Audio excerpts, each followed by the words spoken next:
on avait expliqué que le problème essentiel dans le domaine de la discipline, c'était de ne pas se confronter à la force de révolte qu'il y a chez l'enfant, qui est une force qui Akadosh Baruch Hu a insufflé en tout être humain. On avait expliqué que ça dépend des mazalot. Il y a des mazalot qui ont beaucoup plus cette force de révolte. Il y en a d'autres qui l'ont moins. Quoi qu'il en soit, cette force, elle est en l'être humain. L'être humain n'aime pas qu'on lui dise quoi faire.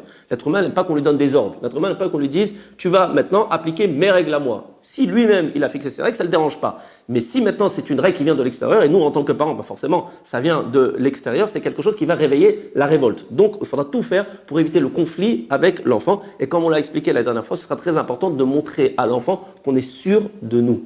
Si maintenant, je suis moi-même, je veux inculquer une valeur à mon enfant, et que moi-même, au fond de moi, au plus profond de moi, les enfants, ils arrivent à nous montrer des choses qui sont très profondes à l'intérieur de nous. Si profondément à l'intérieur de moi, je ne suis pas vraiment sûr de moi, eh bien, forcément, j'aurai moins de crédibilité. On avait donné l'exemple de Noach.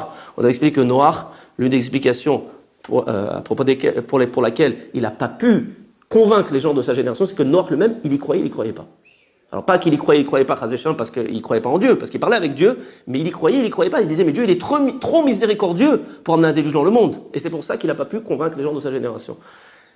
Maintenant, on va essayer de toucher un autre problème, qui est un problème en fait qui vient, comme tu l'as dit, Auriel, des nervim, comme on dit en hébreu. Les nervim en français, en fait, c'est des réactions qui sont instinctives, qui ne sont pas contrôlées, qui ne sont pas réfléchies.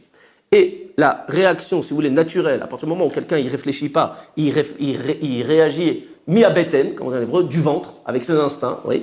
Quand il est face à un enfant qui a des problèmes de discipline, d'accord ? Alors, comme on l'a dit, ça peut être dû au vécu, parce que peut-être que cet enfant, maintenant, il a eu des professeurs à l'école qui l'ont massacré, d'accord ? Ça peut être aussi par rapport à un problème de nature, peut-être. On avait parlé du problème du lion.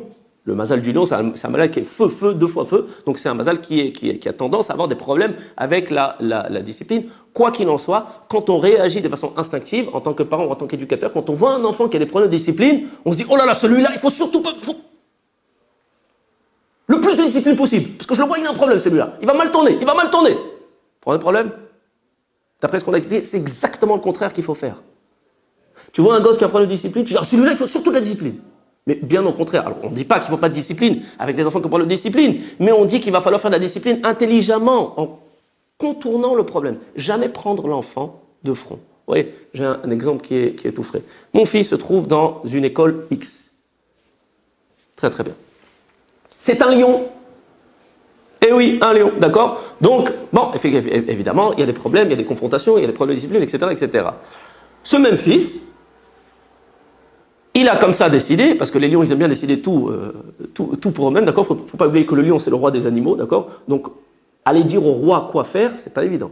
Le roi, c'est lui qui décide, d'accord ? C'est très difficile, on marche sur des œufs, d'accord ? Donc, lui a décidé qu'il n'irait pas au tioul. Il n'ira pas au tioul de l'école dans laquelle il se trouve. Le tioul, c'est quoi ? C'est une sortie organisée. Il dit, écoute papa, moi je me lève déjà très tôt le matin, je travaille comme ça assez dur pour les études. Pour les études, je veux bien me lever, mais pour les tioulim, les balades, moi ça ne m'intéresse pas. Mais le problème, c'est que l'école a décidé que les tioul étaient obligatoires, que les sorties étaient obligatoires parce que c'est des sorties qui étaient éducatives, dans lesquelles ils apprenaient toutes sortes de choses. Bon, ils ont leur raison à eux. Pour finir, l'enfant ne va pas au tioul. Une fois, on a essayé de lui parler. 2 fois, on a commencé à le punir. Une 3e fois, il s'est pris 10 heures de colle. 10 heures de colle. Résultat des courses, l'enfant se révolte, refuse de retourner à l'école. On a perdu. Game over. Quand on demande, mais pourquoi ? Parce que votre enfant a un problème de discipline.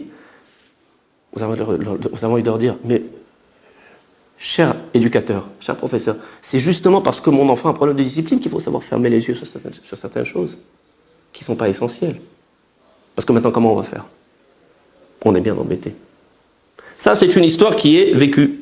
Le Rav Wolbe lui explique dans Alécho que le principe, il est le même dans tout le problème des midot. C'est-à-dire que quand quelqu'un il a un problème dans une mida qui est X, Y, Z, eh bien, c'est justement dans cette mida qu'il faut qu'il y aille très doucement. Il donne l'exemple dans Alécho de quelque chose qu'il a vécu où il était dans un avion et il devait en fait voler au-dessus d'un territoire dangereux, ennemi. Ouais, je crois que c'était au-dessus de l'Égypte. Il n'y a pas toujours eu la paix avec l'Égypte, c'était pas toujours évident, d'accord? Et il voit que d'un seul coup, le pilote descend très très bas. Alors là, le Rav, il a un peu peur, il panique, mais qu'est-ce qui se passe? Il y a un problème avec les moteurs de l'avion? Il dit non, non, non, ne vous inquiétez pas. C'est juste qu'on vole très bas parce qu'on ne veut pas être détecté par les radars de l'ennemi. Alors on me dit, c'est exactement le même principe avec le Yetzer Hara. Tu veux travailler une mida, tu sais que tu as un problème avec ta mida, vas-y très doucement, très bas. Très très bas. Là-dessus, Rabotai, pour ceux qui ont étudié le Rambam dans les Shmona Prakim, c'est sûr qu'ils vont avoir une question. Ils vont me dire, mais non, Rav, désolé, c'est marqué dans les Shmona Prakim le contraire. Le Rambam me dit qu'il faut tordre de l'autre côté. J'ai posé cette même question au Rav Yechiel Yaakovson. La question était anonyme, je l'ai posée sur son stander. Il a regardé la question, il a dit, puisque la question est anonyme, je vais me permettre de l'attaquer. Je dis, oulala. Je me suis caché comme ça, parce qu'il ne savait pas que les autres m'avaient vu poser le papier. Ça, il n'a pas bon, c'est pas grave. Alors, il dit, mais il faut faire la distinction, Rabotai, entre ce qui est écrit dans le Rambam et dans les Chachamim, et ce que nous fantasmons qui est écrit. Il est écrit dans le Rambam, effectivement, que pour être metaken une mida, pour réparer une mida, il faut essayer de tordre de l'autre côté pour qu'ensuite ça se rééquilibre. Mais qui a dit que le Rambam a dit qu'il faut faire cela vite? Eh non. J'ai rouvert le Rambam à l'intérieur et il n'y a aucune preuve que le Rambam a dit qu'il faut faire cela vite, d'accord? Par contre, oui, il y a des preuves. Parce que c'est pas que le Rav Bleu qui a écrit ça, le Gaon de Vilna aussi le dit, et encore énormément de Gdolei Olam le dit de façon très claire. Et même aujourd'hui, dans la Chokhmat Goïm, dans l'intelligence des Goïm, les psychologues eux-mêmes vous le disent. Si vous voulez travailler quelque chose, il faut y aller très doucement. Si vous le faites vite, sachez une chose. À ce propos, on dit en français, chasser le naturel, il revient au galop. Donc, c'est exactement ce qu'on est en train d'expliquer. Un enfant qui a un problème avec la discipline, c'est justement avec cet enfant qu'il va falloir y aller très doucement. Si vous êtes rentré dans ce cercle vicieux, infernal, parce que vous vous rendez compte que vous avez un enfant qui est indiscipliné, et à cause de cela, vous êtes arrivé à la conclusion qu'il faut faire le maximum de discipline avec son enfant, et vous rentrez dans un cercle vicieux, plus vous faites de la discipline, plus il se révolte, plus vous croyez qu'il faut le discipliner, et plus vous le disciplinez, plus il se révolte. Comment sortir de ce cercle vicieux? Dans la plupart des cas, on va finir sur ça. Dans un premier temps, il faut le laisser tranquille. Parce que dans un premier temps, on arrête la casse, on arrête les dégâts. Il faut le laisser tranquille. Au moins pendant, on va dire, je sais pas moi, 1 mois.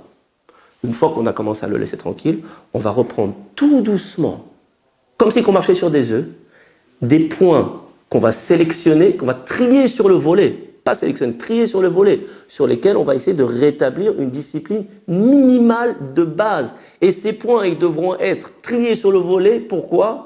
Parce que ça doit être d'abord des points qui sont essentiels, parce qu'en cela, on est en train de signifier à l'enfant que pour nous, c'est ce qui est le plus important. Donc si maintenant, je vais choisir ces points sur des choses qui sont vraiment bêtes, anodines, comme par exemple ranger sa chambre, ah ben, l'enfant il va comprendre que la valeur number one pour mes parents, c'est ranger sa chambre, c'est la propreté. Donc essayez de vous arranger pour prendre des points qui sont essentiels. Je sais pas, par exemple, on ne peut pas passer une journée sans étudier un peu de Torah. Et le deuxième point qui est essentiel, et dans ce sens-là, il faudra le trier sur le volet. Analyser, bien réfléchir de façon objective, pas avec des nervim, pas en réaction. Est-ce que véritablement cet enfant est en mesure d'accepter cette règle? Ou est-ce que maintenant je ne suis pas en train de lui demander quelque chose qui est au-dessus de son front de libre arbitre? Quand je parle de front de libre arbitre, vous allez me dire, oui, mais la dernière fois je l'avais obligé à le faire, il a bien fait, donc vous voyez qu'il peut. Non, ça ne s'appelle pas pouvoir. Pouvoir, ça veut dire que l'enfant, il est en mesure de le choisir tout seul. S'il est en mesure de le choisir tout seul, ça veut dire que c'est quelque chose qui est pile sur son front de libre arbitre. C'est vrai que c'est très fin. C'est très fin. Si je prends quelque chose qui est trop en arrière, c'est évident, il le fait déjà. Si je prends quelque chose qui est trop en avant, il va se révolter parce que c'est beaucoup trop dur pour lui. Donc choisir certains points, mais très peu de points, et bien se soucier que ces points sont bien sur sa ligne de libre arbitre. Et bien entendu, l'approche, ça devrait être une approche qui consistera à éviter à tout prix le conflit. Voilà, bon, j'ai fini.